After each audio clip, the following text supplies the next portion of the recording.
Vamos lá. 2 Samuel, capítulo 23. Diz assim a palavra do Senhor a partir do versículo 11. E depois dele, Samá, filho de Agé, o Hararita, quando os filisteus se ajuntaram em Leí, onde havia um pedaço de terra, diga um pedaço, de terra cheio de lentilhas, e o povo fugia de diante dos filisteus. Samá, todavia, se pôs no meio daquele terreno e o defendeu, e feriu os filisteus. E o Senhor efetuou grande livramento. Irmãos, esse texto, essa porção bíblica, essa narrativa do capítulo 23, a partir do versículo 8, fala dos valentes de Davi. Eu não sei se você conhece a história dos valentes de Davi, como é que eles surgiram. Mas se você olhar lá no livro de 1 Samuel, você vai ver de um período da vida de Davi, em que Davi fugia de Saul e se escondeu numa caverna chamada Caverna de Adulão.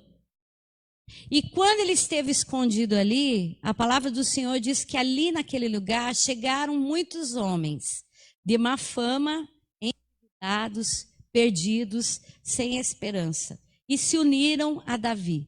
Naquele momento em que Davi fugia do rei, em que Davi estava vulnerável, eles se uniram a Davi, e a partir do exemplo de Davi, da vida de Davi, da unção que Davi carregava, esses homens se tornaram no futuro valentes, homens de boa fama, assim como eu e você. Eu não sei a sua história, mas eu sei a minha. E um dia eu vim para a igreja. E a igreja, a Caverna de Adulão, é um símbolo da igreja. Um lugar onde as pessoas chegam endividadas, onde as pessoas chegam com má fama, onde as pessoas chegam com uma vida em desordem, tristes, sem esperança, e encontram neste lugar razão para serem pessoas melhores. Amém? Isso é igreja. Isso é igreja, essa comunidade. Onde aquele que não tem valor no mundo passa a ter valor aqui dentro. Amém? Onde aquele que não tem motivos nenhum, às vezes, na sua vida para pensar que pode ser algo, e aqui dentro da igreja ele se torna. Você que não tinha esperança alguma chegou nesse lugar. E da mesma forma como o Senhor usou Davi para forjar esses homens, Deus quer forjar você através da vida da igreja. Amém, irmãos? A igreja é esse lugar onde quem não tem esperança encontra esperança. Então, irmãos, nós olhamos para a história já no fim da vida de Davi. Davi vai narrando suas últimas palavras e é feita uma menção a esses homens valentes que caminharam com ele. E nós vamos perceber alguns homens aqui que fizeram coisas extraordinárias. Eu gosto muito de pregar sobre esses homens que parecem até anônimos e poucos conhecidos, mas que trazem lições preciosas, se tornaram extraordinários por pequenas atitudes. E aqui nós vamos encontrar muitos deles, e um deles é Samá. E por que ele é mencionado aqui nessas palavras e de uma forma honrosa e valorosa? Porque no dia em que os filisteus enxergaram aquele lugar que havia sido dado ao rei Davi por causa das suas conquistas, eles viram que era tempo de colheita, eles se levantaram para roubar aquilo que era do povo de Deus. E é assim que Satanás faz conosco, irmãos. Ele não quer que a gente cresça. Ele não valoriza nada que nós temos, mas ele quer o que é da gente. Ele não quer o que é de você porque ele vai usar para ele. Satanás não faz isso. Ele faz simplesmente, ele quer destruir o que é nosso, simplesmente porque ele é o destruidor. Ele veio para roubar, matar e destruir. Foi para isso que ele veio. Ele não quer o que é seu. Ele não quer o seu filho, irmãos, mas ele quer destruir o seu filho porque ele sabe que se destruir o seu filho, ele destrói você. Ele não quer o seu dinheiro. Ele não vai fazer nada com o seu dinheiro, porque o diabo é espírito. Mas ele quer destruir você. Ele não quer o seu casamento, mas ele quer destruir você. E eu quero falar de algumas lições de Samá, que defendeu o seu campo de lentilha. E a minha pergunta para você hoje é: você está defendendo aquilo que o Senhor tem colocado na sua mão? Você está defendendo o pouco que você acha ser pouco que Deus tem colocado na sua mão? Quando eu falei de filhos aqui, esse é um motivo de grande defesa da nossa parte. E Satanás está olhando para as nossas crianças hoje dizendo assim: eu vou destruir esta futura geração. Não haverá uma geração para adorar a Deus, mas eu quero dizer em nome de Jesus, haverão pais que se levantarão e vão defender seus filhos, e vão guardar seus filhos, e vão fazer a diferença na vida dos seus filhos. Haverão Samás nesse tempo. Haverão homens que vão entender que aquilo que o Senhor conquistou para eles lá na cruz é direito nosso, é nossa herança e ninguém vai roubar. Quando os filisteus olharam aquele lugar, aquele campo de lentilhas, que não tinha muito valor, porque a Bíblia diz que havia ali um pedaço de uma plantação de lentilhas. Muitos disseram: Samar, não vale a pena. É muito pouco para você arriscar a sua vida. Eu não vou arriscar a minha vida para defender esse lugar. Vamos embora. Isso sou eu falando. Tem muita gente que está ouvindo esse tipo de sugestão nesse tempo. Pare de lutar por esse casamento. Não vale a pena. Você está vendo, nada acontece, nada muda. Larga a mão, vai embora. Deixa, mas o Senhor está olhando você lá na frente.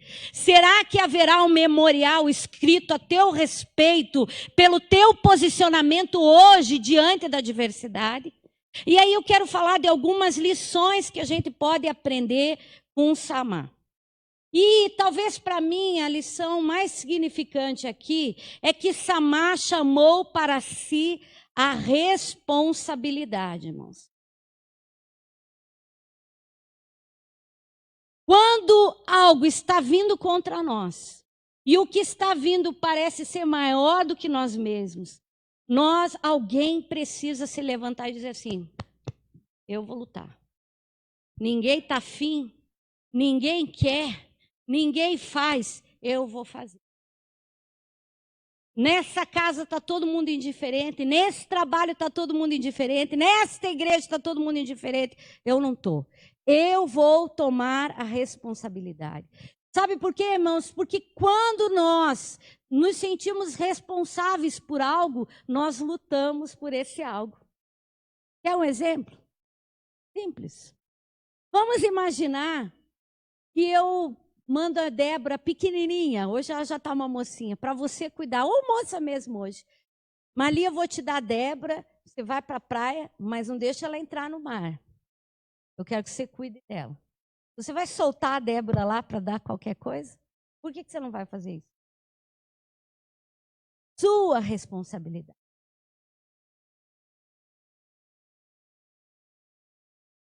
A minha fé é pequena. Pastora, eu estou desfalecendo na fé. A Bíblia diz que uma fé pequena, mesmo do tamanho de um grão de mostarda, ela é capaz de remover montes. Ela não é. Você está cuidando da sua fé? Ai, pastor, eu não tenho uma fé igual a tua. Então, você não tem responsabilidade de melhorar essa fé, de ser melhor, de reagir, de ir para frente. Tem, Deus te deu. A Bíblia diz que Deus deu a fé como um dom aos homens. E aí a gente não cuida do que Deus dá. Porque nós não entendemos que temos responsabilidade, que temos que cuidar. O Senhor morreu na cruz e te deu salvação. Hebreus lá no capítulo 1, não negligencieis a vossa salvação. Não negligencie, não seja negligente, cuide dela, se responsabilize. Paulo vai falar, nós devemos desenvolver a nossa salvação com temor e tremor. Ah, Jesus me salvou, agora Ele que faça o resto. Eu fui para a igreja, agora é problema do pastor que cuide de mim. Eu vou viver a sua fé, irmãos? Eu vou viver a sua salvação? Eu vou viver aquilo que você é responsável? E descuide daquilo que você tem, seja responsável. Ele se sentiu responsável, irmão. Havia um campo. O problema não eram as poucas lentilhas, mas o campo, o lugar. Ele não lutou pelas lentilhas, ele lutou pelo campo.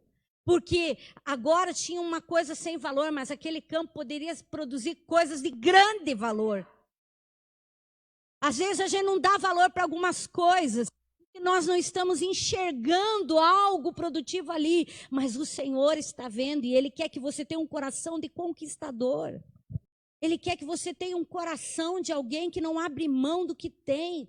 Eu sou responsável, sim, pela minha vida espiritual. Eu sou responsável, sim, pela minha família. Eu sou responsável, sim, pelo meu testemunho. Não é o outro. Pare de culpar o outro por aquilo que você não faz por si mesmo, meu irmão. Cada um dará conta de si. Cada um vai dar conta de si. Nós precisamos entender isso. Não podemos acusar os outros daquilo que nós mesmos não fazemos por nós, irmãos. O diabo tem se aproximado, o diabo tem feito campana contra as nossas vidas, dizendo eu vou destruir, eu vou acabar. Ou você acha que ele está satisfeito com você? Ele é seu inimigo. Ele quer a sua destruição. Ele vai lutar por isso. Ele vai fazer tudo.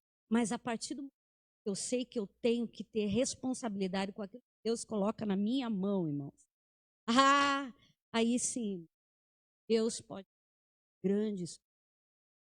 Ninguém vai ficar. Ninguém entendeu que só aqui, Campo Santo, foi Deus que deu, eu entendi. Daqui eu não saio, daqui ninguém me tira. A segunda coisa que a gente aprende, irmãos, é que Samar é um homem grande porque valoriza pequenas coisas. Sabe?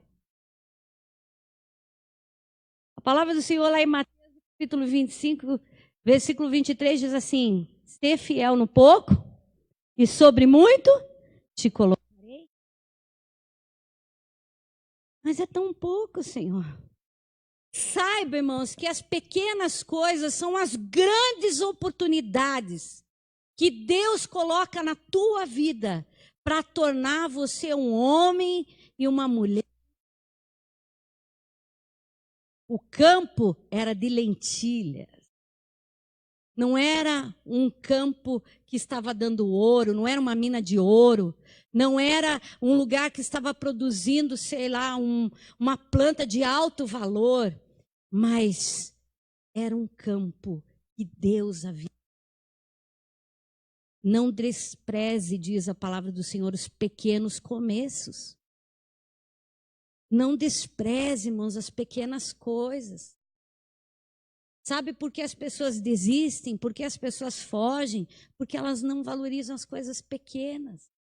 Sabe quais são as pedras nas quais nós tropeçamos? São as pequenas, não são as grandes. Porque as grandes a gente vê de longe, as pequenas que nos derrubam.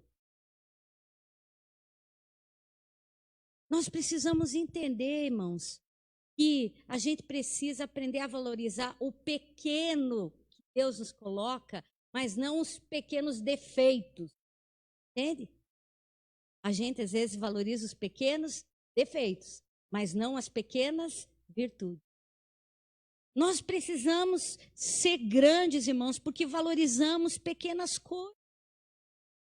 O inimigo nunca vai nos atacar nas grandes coisas, mas nas pequenas coisas. O que ele fez?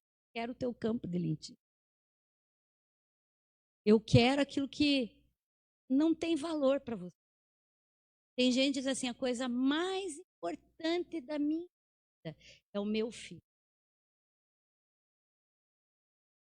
Vocês vão ficar chocados comigo e talvez se sintam ofendidos. Mas eu quero dizer que isso não é verdade.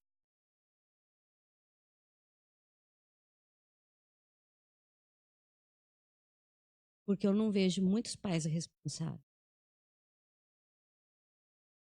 em investir verdadeiramente na fé dos seus filhos. Isso não é importante. Por isso que eu falei aquela palavra antes. Tem muita gente que diz assim, eu amo a minha esposa, mas não faz nada para agradar essa esposa. Eu amo o meu marido, mas não faz nada para agradar o seu marido. Sabe por quê, irmãos? Porque acha que está do lado, está perto, está junto. Acha que o filho nunca vai crescer. Acha que o marido nunca vai mudar de ideia. Acha que a esposa nunca vai mudar de ideia. Então eu quero dizer para você que aquele pequeno para Samar tinha muito valor, sabe? Seu filho pequeno tem muito valor. Enquanto dá tempo de cuidar dele, ensinar o que é bom, ensina, meu irmão. Vale a pena. Ensine coisas justas, certas, corretas.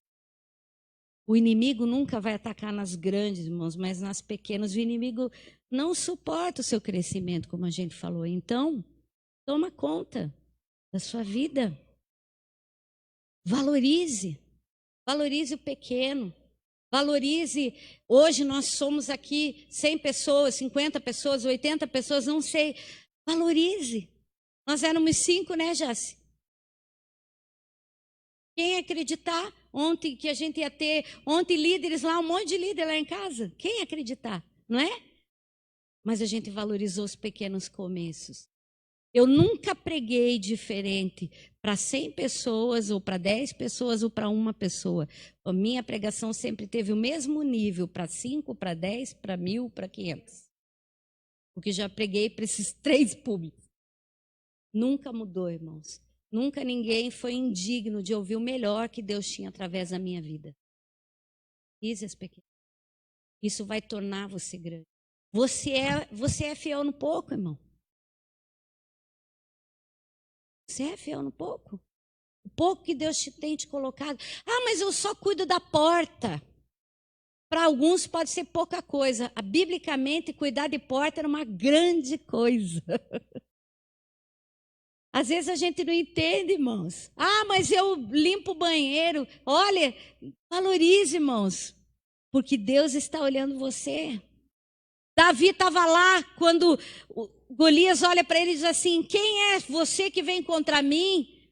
Você que cuida lá das tuas poucas ovelhas, vem com um pau na mão para lutar comigo? Eu sou um gigante, um guerreiro, tenho boa fama. Eu não vou no meu nome, eu vou no nome do Senhor dos Exércitos. Eu estou escondido atrás da cruz de Cristo. É nele que eu vou, é nele que eu marcho. Terceira coisa, irmãos, que a gente aprende aqui com Samar, irmãos, é que valentes, homens valorosos, mulheres valorosos, sabem lutar sozinhos. Os corajosos, irmãos, são os que muitas vezes lutam sozinhos. Entendeu? O povo vai desistindo. Alguém da família vai desistindo, mas fica um corajoso. E eu quero dizer assim, se você quer se tornar um valente, se ninguém na tua casa está prestando atenção, fique de pé. Ninguém está dando bola, mas eu estou aqui de pé. Vem, Filisteu contra mim. Sabe, irmão, gente que toma, como nós falamos, responsabilidades para si. Pessoas maduras, irmãos, não dependem das outras. Ah, mas se a pastora não orar por mim, eu não vou conseguir. Vai conseguir sim, irmão, porque Deus é por você. Davi não está nessa situação, mas Samar está. Samar é um homem de fé. Sabe, irmãos, o grande problema que eu vejo é que tem muita gente que quer que a gente lute as batalhas delas. Sabe? Então a pessoa ela diz assim, pastora, será que você poderia orar por mim? Irmãos, eu posso orar e vou orar. E ai de mim se não orar. Mas eu não vou poder fazer por você aquilo que Deus te chamou para fazer. Não poderei fazer. Entende? Por isso que você precisa tomar responsabilidade. Por isso que você precisa aprender a lutar sozinho. Ai, mas me abandonaram. Irmãos, como você vai contar uma vitória se você fugiu da sua própria guerra? Você tem que entender, como a gente falou, que dificuldades são oportunidades de revelar quem Deus é em você. Quem Deus é em você. Quem Deus se manifesta em você quando você está numa situação de crise. Estou em crise.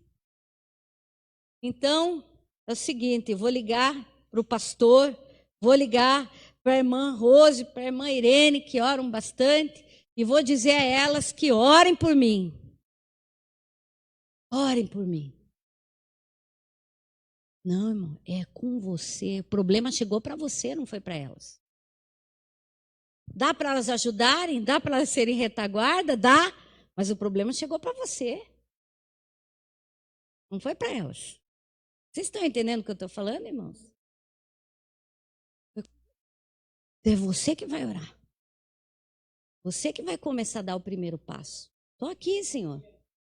Teu pastor pode te dar cobertura? Pode. Teu pastor pode orar por você, fazer campanha lá 7 dias, 1 mês, 10 dias. Pode, vai fazer isso. Mas tem coisa que chegou na sua vida para que você resolva. Por isso que eu falei de responsabilidade. Tem responsabilidade, a gente não tem esse tipo de noção. Irmãos, esses dias eu achei muito interessante, eu até ia fazer uma fala, mas aí eu falei bem assim, não, deixa quieto, né? Mas hoje eu vou falar. A gente tem os grupos da igreja, né? E eu acho que o grupo, apesar de às vezes, né, tem coisas que a pessoa diz assim, eu não fico em grupo porque o meu celular fica cheio. Mas a gente observa a vida da igreja mediante os grupos, né? E aí, no nosso grupo de mulheres, então, não que eu ache isso errado, eu falei, quero que você me entenda. Então, sempre tem lá, ore por isso. Irmãos, fulano vai entrar no hospital, ciclano tá. Ore por isso, faça isso. Pá. E aí, quando foi semana passada, eu não sei quem foi a primeira, foi a Ju. Contou o testemunho dela. Aí, irmãos, o testemunho dela já incentivou outra irmã que contou o testemunho dela. E daí já outra irmã entrou e contou o testemunho dela.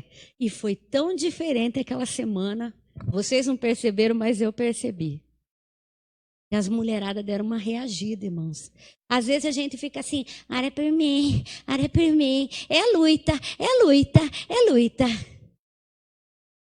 Cara, eu acho que ninguém aguenta aquilo. Eu falo assim, nem vou dizer que vou orar. Porque esse negócio é triste demais, gente. Mas quando elas se posicionaram, disseram assim, não, porque Deus fez, porque Deus realizou. As que estavam quietas no grupo, oh glória, oh aleluia, oh Jesus. Vocês estão entendendo o que eu estou falando, irmãos? Mas quando você começa a lembrar das coisas boas que Deus fez, eu acho que na hora que Samar viu os filisteus, eu falei, você, diacho, você não veio não, porque isso aqui quem Deus foi Deus. Foi Deus que deu. Nós temos que entender isso. Nós precisamos entender isso, irmãos. Que há lutas que você vai ter que lutar sozinho, então comece lutando, irmãos. Pare de se encostar no outro e fazer assim. Dá para você carregar aí a minha fé, porque eu estou bem, eu vou cair. Se você não me ajudar, eu caio. Irmão, vamos olhar para Paulo. Vai lá para 2 Timóteo. Olha como é que Paulo termina a vida dele, irmão. Cheio de gente do lado dele. Cheio de gente. Feliz da vida, irmãos. Eu vou ler do 9 até o versículo 17. Diz assim, procura vir ter comigo depressa, porque Demas, tendo amado o presente século, me abandonou e se foi para a Tessalônica.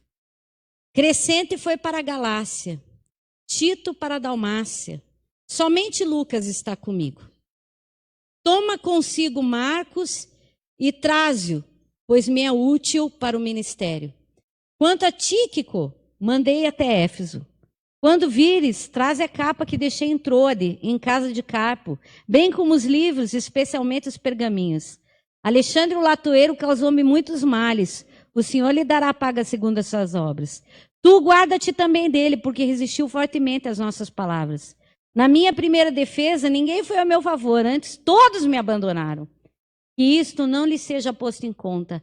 Mas o Senhor me assistiu e me revestiu de forças, para que por meu intermédio a pregação fosse plenamente cumprida e todos os gentios a ouvissem, e fui libertado da boca do leão. O Senhor me livrará também de toda obra maligna e me levará a salvo para o meu reino celestial. A Ele a glória pelos séculos dos séculos, porque se todos me abandonarem, o Senhor está comigo.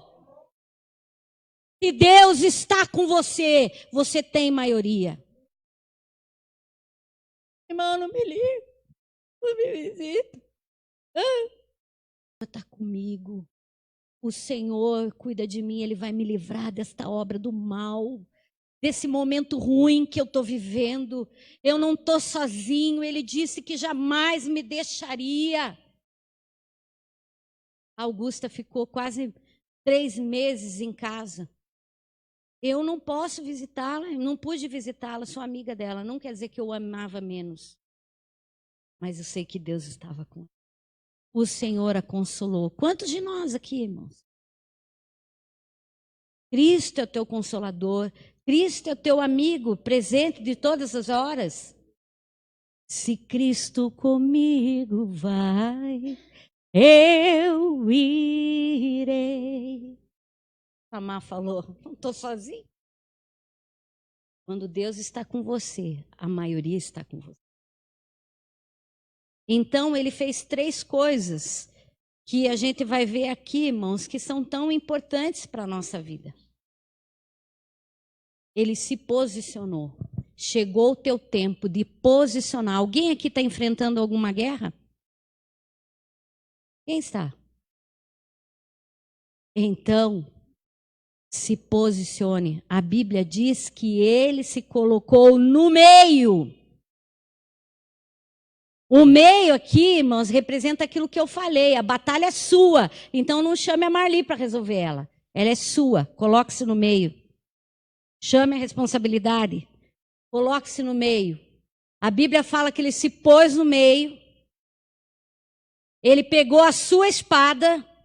Ele se defendeu e ele feriu. O que é a espada do cristão? A palavra. Como é que você luta quando o inimigo chega para você e diz assim, você não tem nenhum valor? Você diz, é verdade mesmo. Não, você diz o quê? Que você é? Não, eu sou co-herdeira das promessas do Senhor. Eu sou amada do Pai. Eu sou princesa do Senhor. E aqui eu não estou com aquele discurso que eu não concordo, irmãos, porque tem tanta princesa hoje que... Mas eu estou falando, irmãos, de você saber sua posição em Cristo. Samar falou, eu sou um valente, eu vou ficar aqui. Mas ele conhecia poder. Você precisa conhecer o poder da palavra. Quando você diz assim, eu não consigo, você está negando aquilo que Paulo vai dizer. Todas as coisas são possíveis, porque tudo posso naquele que me fortalece. Como que não pode passar por essa luta, irmão? Pode! Como, irmão, que não pode passar por essa situação? Pode! Como que não pode viver esse momento? Pode, porque você pode todas as coisas. Paulo aprendeu. Ele diz, eu aprendi todas as coisas. Eu aprendi a ter e aprendi a não ter. A gente aprende, irmãos.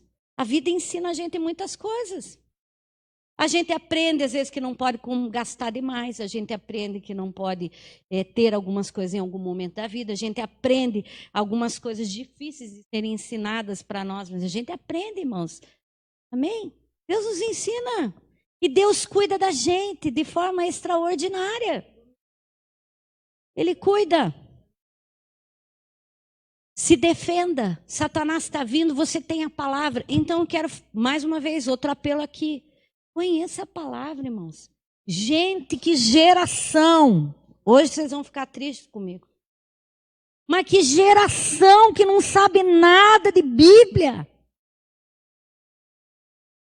Meu irmão não sabe, não procura saber. Quem é Jesus? É o Filho de Deus. E ele fez para você, morreu na cruz. Ressuscitou. Aleluia. Aí chega uma pessoa com uma conversinha, Jesus já vira Miguel. Aí crente, irmão, de 30 anos, de 20 anos, de 10 anos e que volta a ser católico. Sincretismo, irmão. E a igreja está caindo. Cristo vos libertou das trevas e você está voltando para ela. Cristo te transportou do reino das trevas e você está voltando para ela. Seguindo demônios, seguindo falsos mestres. Uma das táticas das seitas é tratar bem as pessoas, irmão. Eles têm tempo, não sei como eles arrumam, mas eles arrumam tempo. Tempo para buscar, tempo para cuidar, tempo. Não, o inimigo se levantou, a dificuldade veio e ela deu ouvidos a espírito enganador. Espírito enganador. Gente que não defende a sua salvação, gente que não defende suas convicções, gente que não defende nada. Por quê? Porque parou de defender a sua fé. Tem um povo desse, né? Aqui tem um povo que sabe quem é o seu Deus. E há algo em Daniel, lá no capítulo 11, que ele diz assim: mas o povo que conhece o seu Deus se tornará forte e poderoso na terra e fará proezas. Porque eles vão entender quando as coisas ficarem difíceis na terra. Irmãos, essa igreja, às vezes está dormindo. Essa igreja, quando eu digo, é a igreja de Cristo na terra, não são vocês. Eu louvo a Deus pela minha igreja. Uma coisa que eu quero falar para vocês, é uma igreja que gosta de ouvir Bíblia, que gosta de aprender, que gosta, sabe? Mas eu quero falar algo para vocês. Existe um espírito enganador nesse tempo, oferecendo mentiras, engano, coisas erradas. Mas nós vamos ser o povo que conhece, que percebe, que está atento. Os filisteus estão vindo, mas nós não vamos abrir mão. Use a palavra para se defender. E use a palavra para ferir o inimigo. Aqui não, Satanás. Aqui na minha casa, não. Eu gosto quando Jael destrói Cícera na sua casa. Porque a Bíblia fala que ele entra e ele tenta fazer dela cúmplice dele, desculpa. Ele diz assim: deixa eu ficar aqui, sou conhecido do teu marido, não é? Ela, tudo bem. Mas ela diz: eu não. Dá um leite quente com ele, com melzinho, bota ele para deitar, pega e crava na testa do Cícero. E entrega aquele homem para o exército. Sabe, irmãos, a gente precisa se defender com a palavra, mas precisa muito mais atacar.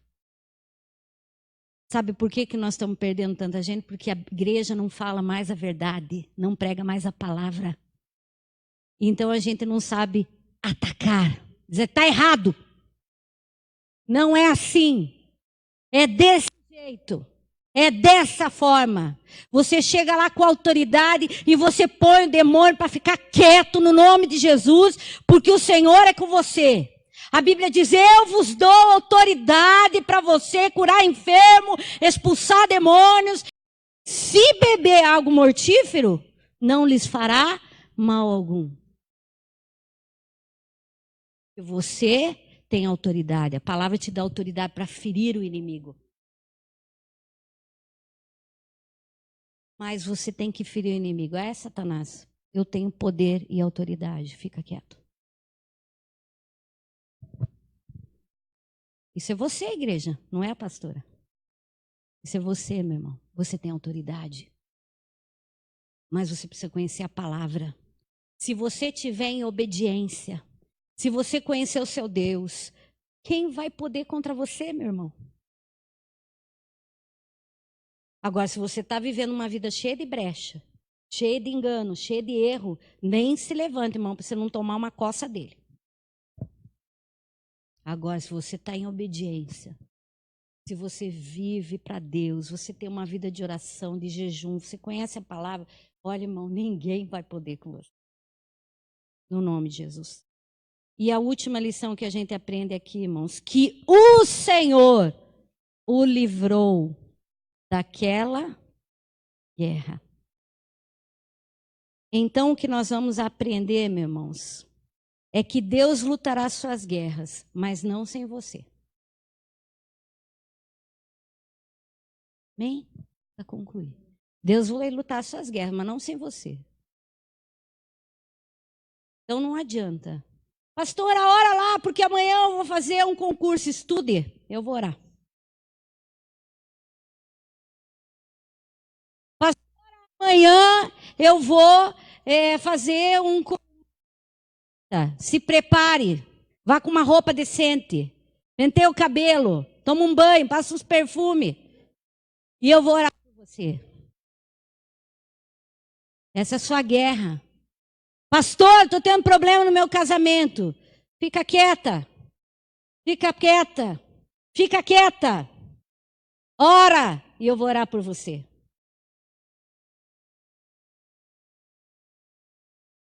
Vocês estão rindo? Mas é a realidade, meu irmão. Pastora, ore pelo meu marido. Vou orar pelo seu marido. Mas você também vai, joelho no chão, jejum e oração, para vencer a tribulação. Pastora, ora, porque eu estou pensando em tal coisa. Meu irmão, antes de pensar, vai perguntar para Deus se Ele quer que você faça isso. Sabe? Eu ontem fiz uma reunião na minha casa com os líderes. Sabe o que eu falei para Deus antes de chamar eles? Quase 15 dias. O Emerson, você tem que marcar uma reunião, você tem que marcar uma reunião, você tem que marcar uma reunião. Eu falei bem assim, Deus, o que é que o Senhor quer que seja falado e dito e feito? Entende, irmãos? Vai dar tudo certo. Deus lutará as guerras, mas não sem você. Vamos ler então aqui a segunda parte do versículo 12 de 2 Samuel, e eu acabei. Diz assim: pôs-se Samar no meio daquele terreno. O que você vai ter que fazer? Tomar posição. Diga, tomar posição. Segunda coisa, ele defendeu e feriu os filisteus.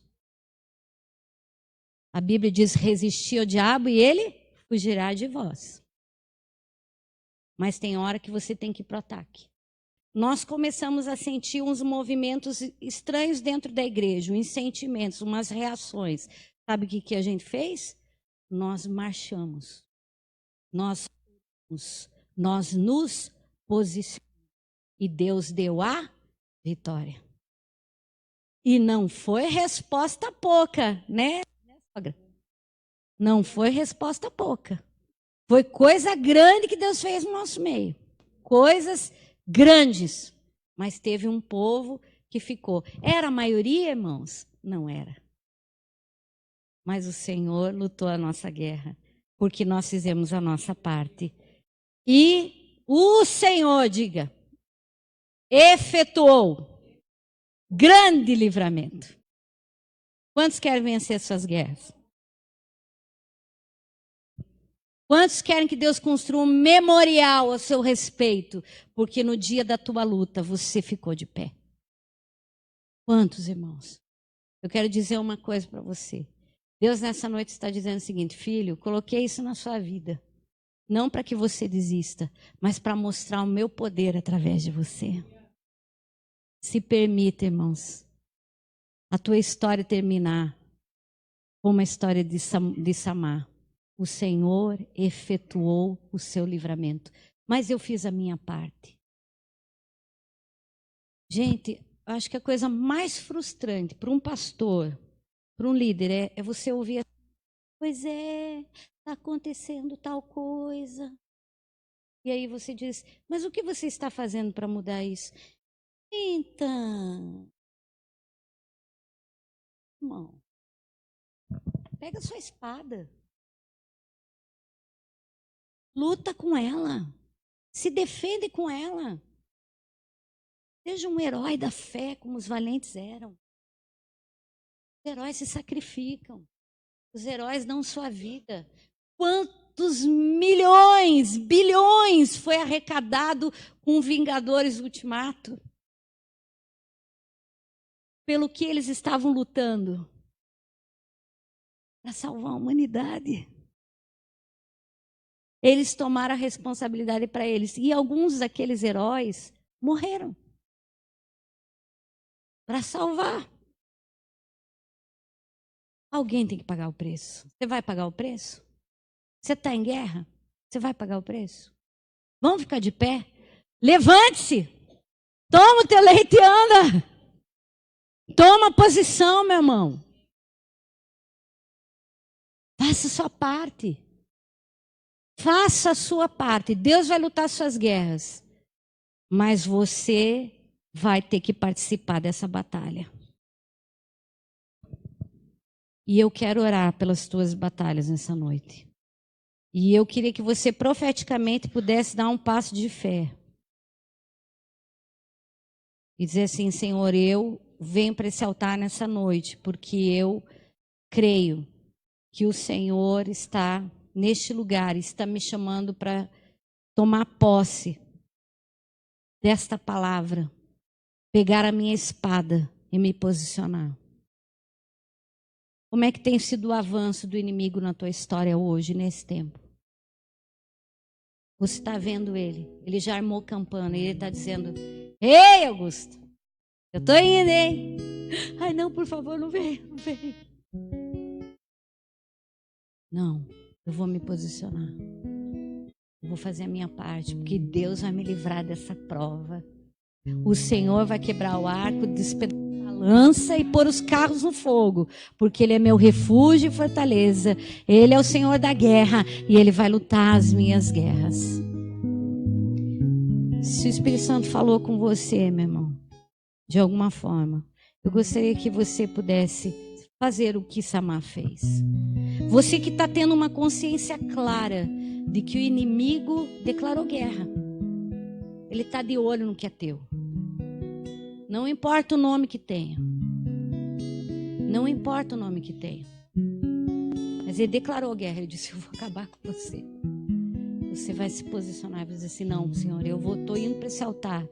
E você não vai se ajoelhar, irmãos, porque guerreiros não se ajoelham, ficam de pé. E você vai dizer assim, eu vou orar, Senhor. Eu venho aqui para dizer, a partir de hoje, essa guerra é minha. A pastora pode me ajudar, a igreja pode me ajudar, as irmãs de oração podem me ajudar, mas eu quero fazer parte, Senhor, desse memorial. Podemos fazer isso, irmãos? Você tem uma guerra para vencer? Então você pode chegar.